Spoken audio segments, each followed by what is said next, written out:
Hello and welcome to the SaaS Growth Podcast. This week we're here with Brandon Lutz, the head of offline and new media at Miro.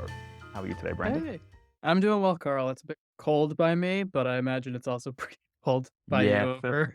Finland's a famously warm country in the winter, I know. Anyway, can you tell us a little bit about what's happening at Miro and how you got involved in their offline advertising? Sure. Just for context, so Miro is a sort of B2B SaaS. We call ourselves an innovation workspace.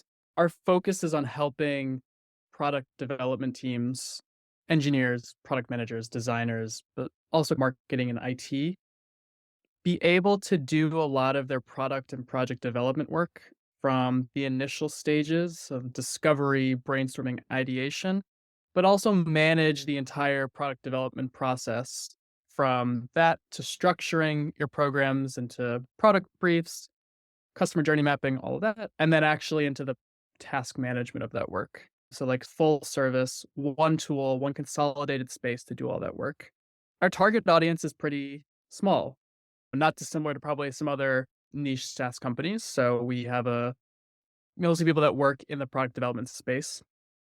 And it ties back to why I started working at Miro is prior to me joining, a lot of the work that Miro was doing from an acquisition standpoint was purely digital based. So your channels like paid search, paid social, and limited experimentation into sort of YouTube and podcast advertising. But I was brought in because my background is actually in top of funnel and offline advertising, but for the B2B segments. And the leadership at Miro at the time wanted to go explore into broader channels in a bigger, more sort of data driven way. And I felt like my experiences in previous companies could support that both for the US market, but also my work across EMEA. And a lot of that was done through my work at Indeed in a previous role and also some limited time at Amazon. So that's what I'm working on. So at Miro, we're currently really scaling out our podcast advertising program, but also getting into things like YouTube, connected TV. I'm in the process of building out some potential out of home ideas that we're working on. So it's busy over here, to say the least. Sounds like it. So I'm not a huge, I don't have a heap of knowledge about advertising, especially offline advertising. So can you explain to me why the sort of push for offline advertising is so important right now for Miro? Yeah. So I think that there's a couple of things at play that sort of touches into B2B and the sort of odd in the industry, but also just from the media planning perspective. So when I look at a channel like paid search and I compare that to a typical buyer journey, seen as the last stop from a paid media perspective, right? You're going into your search bar or Google, Bing, or whatever, and you need a specific solution, but you know what you're looking for already, right? So I need project management software, I need security software, or you know the brand already and you're going into paid search, right? So it supports a lot of the closest to acquisition motions. And I think a lot of B2B businesses really format a lot of their marketing strategy around bottom of funnel advertising. And as a result, I think the conversation about going higher up, right, top of funnel, I think there's less companies in the B2B SaaS space that do that. And I think there's two reasons for that. I think one, I think the historical, like institutional knowledge and support of brand advertising is just not as hard baked into B2B SaaS as in maybe traditional CPG or older advertisers, right? Who existed before the world of digital marketing existed, right? The Unilevers, the Ericssons, right? They all existed in a world where they had to do advertising without digital marketing being a component. But when you move to B2B SaaS, a lot of companies are founded post the era of the launch of Google Ads and the ability to track metrics so closely to a click. And there's almost this, I don't want to say addiction, that's the wrong word, right? But it's nice to see direct results of something you're working on in advertising and the impact financially it's on the business. It drives a sale, it drives a conversion, all those sorts of things. So I think there's the sort of institutional establishment that I think B2B just doesn't have yet. But I think another driving force behind that is, especially with the macro environment today, the there's difficulty, and I think there's a bit of reservation to giving budget to something that just simply isn't as measurable in the same way as paid search, right? So go into your executive leadership team and say, hey, I would like to test this channel. And the question that's going to come back to you is probably going to be something like, how do we know if it's working? Driving sales, conversions, whatever. It's very hard if you're not prepared to push back on that and say, listen, I won't be able to give you as granular a result, but there are ways to test this in different strategies. And it's no less important to the growth of the business because at a certain point, there is a fixed number of people that are going to be searching for services or products related to your business. And it's only going to get more competitive in the paid search environment, just as sort of commoditization comes around. And so the question is, what are you going to do about it? And is your solution just to keep adding budget into paid search? Because that's just going to mean the costs over time should continue to get more expensive for your conversion. So what are you doing before paid search is important in the buyer journey, right? And that can be a longer term thought for someone looking to buy SaaS. Yeah, it makes sense that paid search, as you said, it's people who are already searching for kind of your product. So they already have a problem awareness, right? Which is nearly the end of the sort of buyer journey. So you're right, there's a throng of people who have the problem that you solve but don't know it and won't search for you. So it makes sense that you need to find a way of getting to them. I'm curious though, like if you can't measure the channel, like how do you know that an offline channel is working and that it is moving the needle and is worth the investment? Yeah. So I'll preface, it's not that these channels can't be measured. It's just that the approach to measuring them has to be different. And I'll use an example of my time at Indeed because the same methodology was brought over to Miro when I started working there, right? So at Indeed, I was responsible for scaling out our offline advertising for the B2B side of our marketing. So we were targeting SMBs throughout Europe to post their jobs on Indeed. And we were running largely paid search executions to do that. So the question is, okay, we want to go and scale out in these markets and get more SMBs aware of our product. But how do we go about doing that in a performance marketing sort of way, or like that we can prove conversions are coming in and have the cost per acquisition target that we're testing? So instead of direct click experimentation, we do causal impact and sort of geo-experimentation, which is applied to any offline tactic that I work with. And simply what that looks like is if you take the US or Germany or the UK, right? You can always break them down into sub. So the US has 50 states. And most B2B SaaS companies probably take a record of where conversions or sales are coming from. But the level of granularity depends, right? All we do in my work is, okay, if we're going to test terrestrial radio in the US, we'll take a subsection of the country, our intervention area, we'll run the channel, so terrestrial radio, podcasts, whatever. Wide area could be 4 states, it could be 12. It just depends on a variety of factors. And then run an experiment for 6 to 10 weeks. At the same time, we're comparing the rate of increase of conversions in the intervention area against the regions that do not have any sort of marketing. All things equal, right? So paid search is still on and SEO is still on in all these areas. And we look to see if there's a statistically significant difference in the metric we're looking at in the region with the intervention and the ones without. And that determines, in my world, whether or not from a performance marketing standpoint, a tactic works or not. So that's like the baseline. If my goal is performance marketing based, how I would approach experimentation for offline tactics. Do experiments on other channels impact your results there, or do you have to stop other experiments to run geo tests, or is it like? Yeah, so that's a great question. I think spillover effect is always a question that I work with because I'm usually not the only marketer in my organization running experiments. So before we start any experimentation and we go into the planning of a quarter, I'll meet with the other marketing heads of a region or a channel, and we'll all sit together and it's like, hey, what do we want to accomplish from an experimentation standpoint in this quarter? And a huge additional component to that is the analysts and the sort of business intelligence people that help run our experiments, right?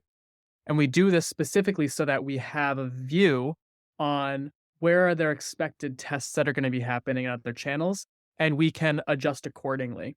Sometimes that might mean that we stagger experiments. So if I want to run something in February, I might need to push it to March. But other times it actually provides an interesting opportunity because there's way for us to potentially supplement with an additional test at the same time. So a good example is at my time in Indeed in Germany, we were running experiments to see if terrestrial radio would work. But there was also at the same time experiments being run with brand television in other states. And so instead of saying, okay, we have to stop both or we have to stagger both, we said, okay, actually, this gives us a good opportunity because we can run 3 tests in one or 4 tests in one at the same time. We can have the control region that has neither terrestrial radio or television. You can have the region with radio, the region with television, and the region with both, right? And coming together and giving us just different signals across all these areas at the same time, right? It's not often that happens, but that's almost like the perfect gold star version where everything works out and you can measure everything all at once. But that's how we come across this idea of risk in experimentation and just being really mindful of what's going on from other teams. How do you work out what channels are worth experimenting on? And how do you plan ahead about where to try new things for offline media? Yeah, so in my work, it's really international. So one of my sort of earlier, I guess not lessons, but my experience was media planning across different markets from the US and across Europe. So the first thing is every market has a different way that offline advertising works, right? A good example being the US is highly decentralized. So you can buy radio or television or out of home in one specific area of the country and not in another. It's really easy to do this. Some places like France or the UK are highly centralized, right? And so it's really difficult to find good quality inventory on certain channels than others. So I think the media market and just understanding the media markets in these countries is important. And then it obviously goes back to target audience, right? I think the one thing that I'm constantly always juggling is this idea of scale opportunity and waste, right? If I have product managers as a target audience, right? And I want to do offline advertising, out of home might be the first thing that comes to mind instinctively. Let's do some billboards or some subway ads somewhere in the country. But the problem is that if there's only 3 million product managers in the US, I'm completely spitballing, but a very small fraction of the American working population is going to be in this field. And then you take it into a city, and then in that city, there's a small population. Like the wastage is really high. So I might not go there first, right? But as an example, right, product managers tend to be more highly educated. We know that channels like podcast advertising skew towards higher household incomes. I can measure that I can do it through programmatic buying. So the ability to do geo-experimentation is there. And so I might say, okay, this actually makes a lot of sense for us to go into first and build a path to scale there first, right? But as a contrast, if I'm talking about SMB as a tool in Germany, a lot of them in terrestrial radio, it's still one of the largest markets for terrestrial radio and traditional print. So that might mean that my scale starts there first, especially because channels like podcast advertising are not as developed in this part of the world as in the US. So it's really just dialing in these couple different tweaks between the media market, the wastage, and then the scale opportunity. Hmm. So I'm curious about the relationship between paid advertising and offline and new media, because obviously a lot of SaaS companies start with paid and click advertising because at least it's easier to track, it's very easy to set up, manage.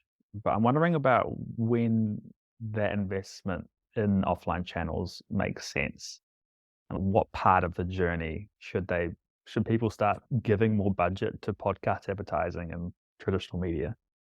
Yeah. So I want to hold space that as much as I love offline and top of funnel advertising, I think for a lot of brands that kind of represents the Everest motion, right? The gold standard of where they aspire to be. And I think it's important to achieve this step by step, right? And so getting your paid digital motions down first is obviously the most important aspect of building a paid media strategy. I don't think I would ever be in a situation where I would propose putting dollars towards offline media before putting it to paid search, right? Because there's just quicker signals, it's closer to sales, it's easier to measure, right? And I think a good signal to ask a question about whether or not it's a good time to invest, right, is looking at trends over time within, say, paid search or SEO and seeing eventually, right, because paid search is not an exponential curve, right? It's logarithmic. Over time, it flattens out.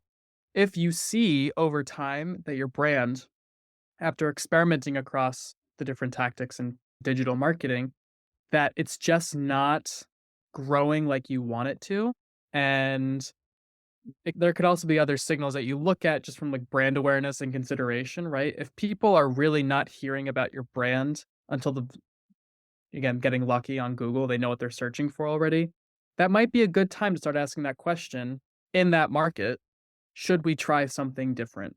But I would always say your digital sort of paid coverage in B2B SaaS. Again, I'm holding space because I think you would maybe be a bit crazy if you were to go to your C-suite and say, "Hey, I think we should not do paid search. I think we should just go right into television." That'd be brave and maybe unsuccessful. But again, I think the signal's telling you that they're starting to get diminishing returns and limited ability to expand across your digital tactics. It might be a good time to start thinking about what are some of those channels that bridge the gap. And it might not be going to TV or out of home as the next step. Again, it's only a subsection of brands that'll get to that point, right? But maybe programmatic top of funnel is more interesting, right? So if we expand to YouTube advertising or podcast advertising, especially in B2B SaaS, that might be the next sort of logistical step for experimentation and investment after paid search and paid social. I know it makes a lot of sense, as you said, and you wouldn't, if you jumped to TV ads as like a B2B and that was your only source, it'd be crazy. As a B2C, it's different, but because in my mind, I'm like thinking of things that a lot of early founders do as what I suppose would be considered an offline marketing, which is going and Mm. giving talks at like conferences and just generally trying to build that brand awareness. So I'm wondering what your thoughts on like how important brand awareness is for the sales process and the marketing process. Yeah. So I think most B2B SaaS, especially if you're talking about enterprise level deals, I think every enterprise salesperson would love to have their deal cycle be like 2 weeks, $1 million deal done and dusted. I think we all know that, especially at the enterprise level, deals can last for months to years, right? If you're thinking about, I don't know, what's a solution that makes sense? Like migrating from an on prem data storage model to cloud migration, that's not something that you really do overnight, right? You're really thinking about that process for months in advance and researching. The IT admin or the IT team assisting in scoping that out is probably looking at options for months before they actually decide, okay, we're ready to actually buy a program to help us with the migration process, right? So brand awareness in the deal size and the deal life cycle, I think, is incredibly crucial. I think a lot of B2B brands do it. So they push out content, they do blogs, they have white papers. But the truth is, the buyer, as much as we would like them to be saying on LinkedIn all day, like no one stays on LinkedIn all day, right? People are going out in the world, they're reading newspapers, they're listening to podcasts, they're watching TV on their streaming device, right? There's so many other opportunities to get in front of people in meaningful ways. That doesn't just mean sticking to like the core foundation of like channel mixes. Yeah, I think when it comes to brand awareness, you just brought up a really good point. Like people, sales, CEOs, they might go and talk at an event. And that's actually very valid because it might not even give the immediate sales, but it at least gives some credibility, especially if they're going on stage and not talking, like they're not hard selling the product. Then I think it's a really good idea, right? And even in my own work, as I look at podcast advertising, there's the performance marketing side of it, which is the sort of programmatic direct response or dynamic insertion way that we do ads.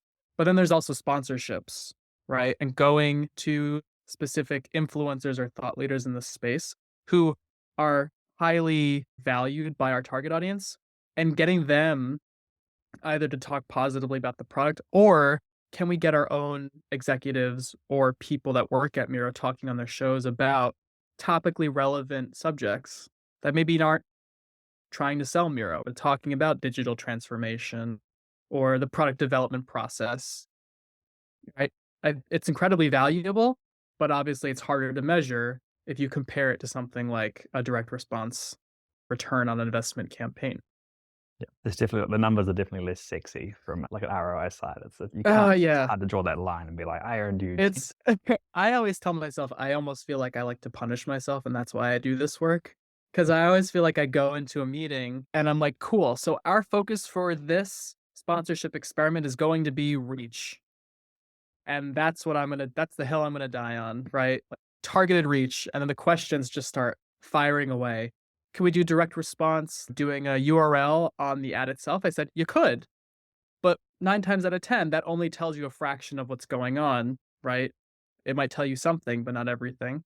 Okay, how many shows do we have to sponsor? So again, it depends, right? I'm not saying we should go on show for a comedian, right? Because that's not relevant to our product. But it's very much getting into the salesy motion of marketing where I have to sell the idea to executive teams and get buy-in.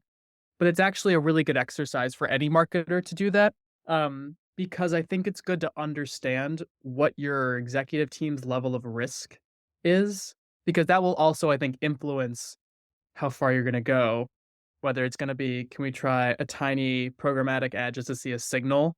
Or, "I think we should cut paid search and go straight to TV," right? It's all sort of the executive and their understanding of advertising to make those calculated decisions, right? And you really have to go and say, even before the process of scoping out offline, I always go into it thinking, okay, what are your sort of preconceived notions or hesitations about any of these tactics? And they might say, oh, we can't measure it as much, or we still have room to grow on paid search, or I don't think that it works, right? That can be the anecdotal, personal aspect of it. But all those are clues for me to help overcoming the objection, right? And I can build out sort of the strategy to complement those sort of walls. Yeah. I can definitely see from the reach side why like they're not so happy to shell out money because it's such a long-term investment that you won't see a quarterly return, right? You're in that territory of that old 1910, 1920s advertising thing of like someone will only buy your product after the 20th time they've seen your brand.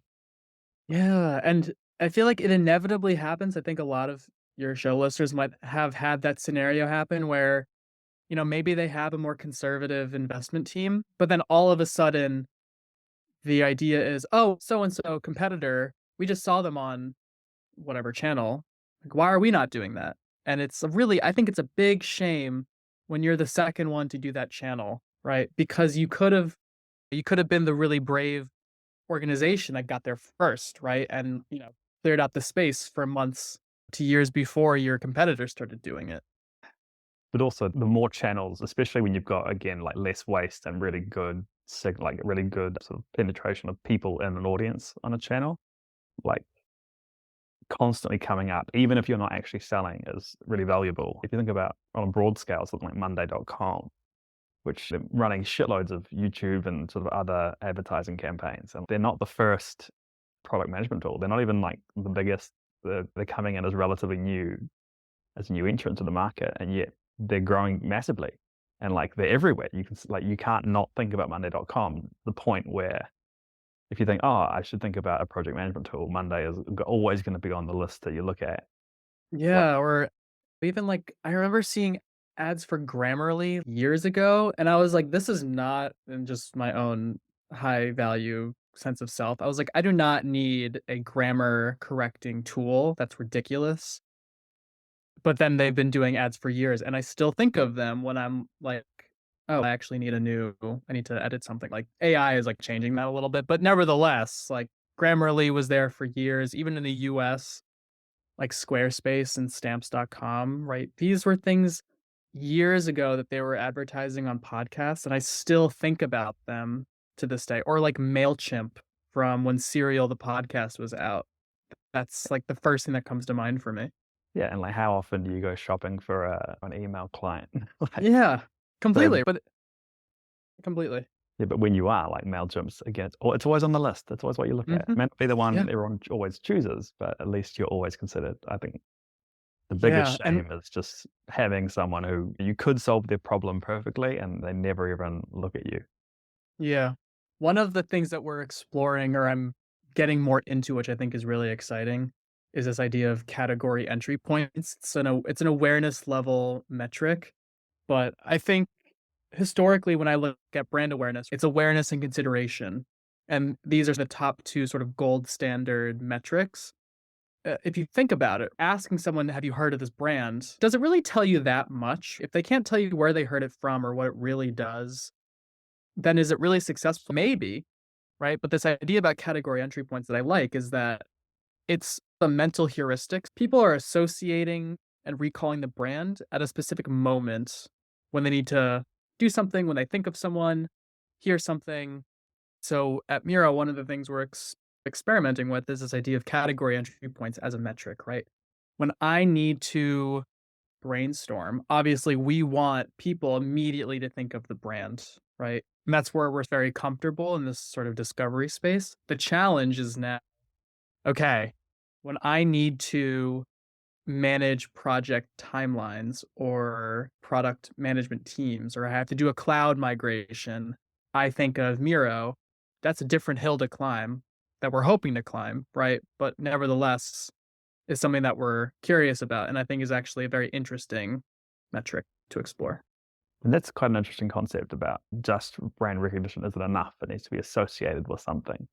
Because it reminds me of a conversation I had with, I think, Sahil Patel brought it up, where a lot of websites, they have the fault of not looking like the kind of product they sell, like at a very basic level. So if you change the whole thing into Arabic or Swahili or something, it doesn't, like an accounting service that doesn't look like an accounting service, Mhm. like doesn't get associated in that same way. So it definitely makes sense that there's a lot of trust is built on just looking like you do what you do and you know what you do. So it makes sense. Yeah, makes a lot of sense. And I'm thinking again of, I know this was one like an iconic ad was the Cadbury Gorilla ad, but Interesting. I don't know. no, I don't. What is I this don't know. about? It's just a gorilla playing drums. That's the whole ad. But then, Interesting. but they sell chocolate. At what point? You watch the whole thing and it's like, at no point in this was I ever thought, oh, I want to buy chocolate, or like I should think of chocolate.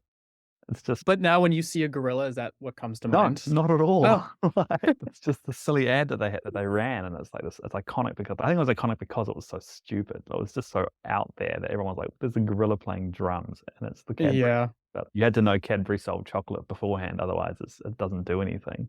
Yeah. I think there's a lot of, obviously, again, the CPG world has a lot more experience and budget in these tactics, and also just to do more of these kinds of things. I think the B2B world has a lot that can be learned from the CPGs, just like years of budget and experimentation and creative. I don't know if the gorilla like throwing a laptop is going to get people to buy security software, but I mean, it could. Stranger things have happened. Maybe the gorilla was your brand, and it's this point you just keep hammering as this gorilla. But I think as a one-off, it was crazy. Yeah. Because from my conversation with you, though, it sounds like offline is something people should be considering early in their advertising journey. Maybe not massive campaigns, but like toe dip into some more regional or just different channels every so often just to see how they perform. Because I know there's huge untapped and relatively non-competitive space in specific magazines or specific channels, basically, that your audience is participating with and very active with, and it's a good way of getting your name and brand out there. Yeah, I think again, offline is a monolith that encompasses so many different varieties of media tactics, all with varying levels of like relative, like absolute cost, but also CPM cost, and also targeting. Right? If I was a B2B growth marketer or leading a growth team, my first questions beyond paid social or paid search is my question is, okay, are you thinking about online video? Definitely is something to consider. Podcast advertising, especially in the B2B SaaS space. If a lot of your market is in the US, right? There are ways to experiment with this that does not cost $500,000, right? It's all about, again, you might have your Everest, your Mount Everest. Like, this is what we want the program to be. We want to be spending $10 million a year on this channel at the end state. But what is Basecamp 1, Basecamp 2, Basecamp 3? Basecamp 1 might just be, look, we want to put in 10 to 20K over a couple weeks just to see if there's a signal that something is working, right? Maybe it's branded search traffic in the regions that you test in. Maybe it's direct response conversions, right? What's the signal that's going to give you ammunition to go to your CMO and say, look, I think there's something here that we can probably lean in deeper to, right? But building those blocks, especially for going from net nothing in incremental ways versus just going in there and saying, hey, I need $250,000 and for you to turn off paid search. Thanks. As you said, there's different levels, right? You don't have to go big. There's a lot of small ways to do it. And if you've got a good channel and you've got, a good signal to noise ratio in your Yeah. audience, then And get talking to people that are big in your target audience's space, right? Influencer marketing, I must digress. It's not an area of marketing that I'm super connected to. Sponsorships and podcasts can arguably be influencer marketing, right? But also just getting people to talk about your product, even if it's not in a salesy way, it's just still valuable, right? And if you can, get your executives speaking at events, speaking on shows, and being thought leaders in that space, right? Don't just go in there trying to sell your SaaS on that episode, right? Because people will pick that up. It's quite disingenuous, I think, for a lot of listeners. And the research is quite clear, especially with podcast advertising, that people are very attached to who they listen to, right? They are voices of authority when there's this, I call it the holy trinity of podcast advertising, where the brand, the audience, and the context of the show are like perfectly aligned, right? So Miro on a podcast that's about product management, perfect, right? Miro on a podcast about, I don't know, on the Joe Rogan podcast or something, right? on Joe Rogan, right? Not so much, right? At least not the first stage, right? Cover your bases as you go up. Yeah, I mean, at that point, you're going like you're almost scraping the barrel because like almost Yeah. everyone in that space is going to be like your audience. Yeah. Some of them will. And there's this dance also of when a show gets too large, people feel it's like one to many versus there's a certain level where people still feel one to one with the host. So it almost feels like a conversation that they're having. But yeah, I mean, it's science, but also psychology, which is pretty interesting. Just a slight digression on the CEOs and execs trying to sell the products on stage. Like I think that annoys everyone who watches it because we can all see through it. What I like to see is it's very clever because you can still sell, but you want to do it in a way.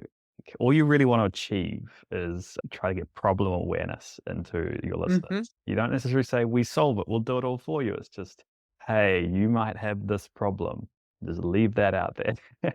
And Yeah, and again, like in an enterprise sort of sales motion, right? That podcast episode, that event recording can be an entry top of funnel piece that your sales team can send to cold leads that can turn into a blog post or a recap, right? The content can be the basis for a white paper that you build. Like, there's so many things that you can do with that kind of content that doesn't have to be about the sale at all. Because most times, again, the deals are long, right? No one's looking to cloud migrate tomorrow, right? They're thinking about scaling the problem and figuring out the problem is first.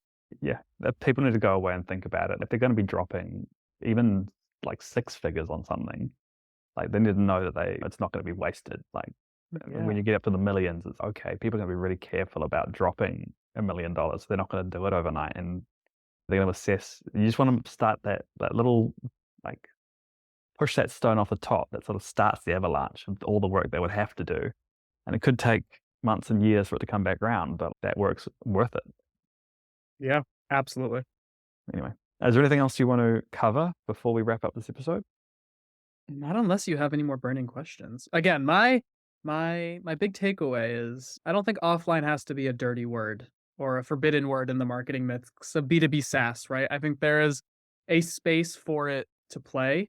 It's just being very tactical about knowing your leadership team's sort of risk level and coming with a plan about measurement, right? But being upfront, this is a different way of marketing, a different way of measurement. but I think it can be a pretty powerful tool in Yeah. the marketer belt. And that definitely sounds, because to me, again, I've not really thought much about specific offline channels, but I've been aware that it's been slept on a little bit in the SaaS space because we like everything to be digital and we like everything to be like metrics and graphs. But because of that, it's underutilized and it's not always appropriate, but like it should definitely be considered, right? Think about where else you could be advertising, and even just little tiny things can be like over time can add up and do a lot. Well, again, thank you so much for coming, Brandon. Is there any shout outs, any socials that you want to shout out and plug? You can find me on LinkedIn. So I think it's linkedin.in/LutzBrandon, or you can find me on LinkedIn. Happy to have any conversations if anyone wants to reach out. But yeah, So that's all. again, thanks so much for coming. And for everyone else, we'll see you next week.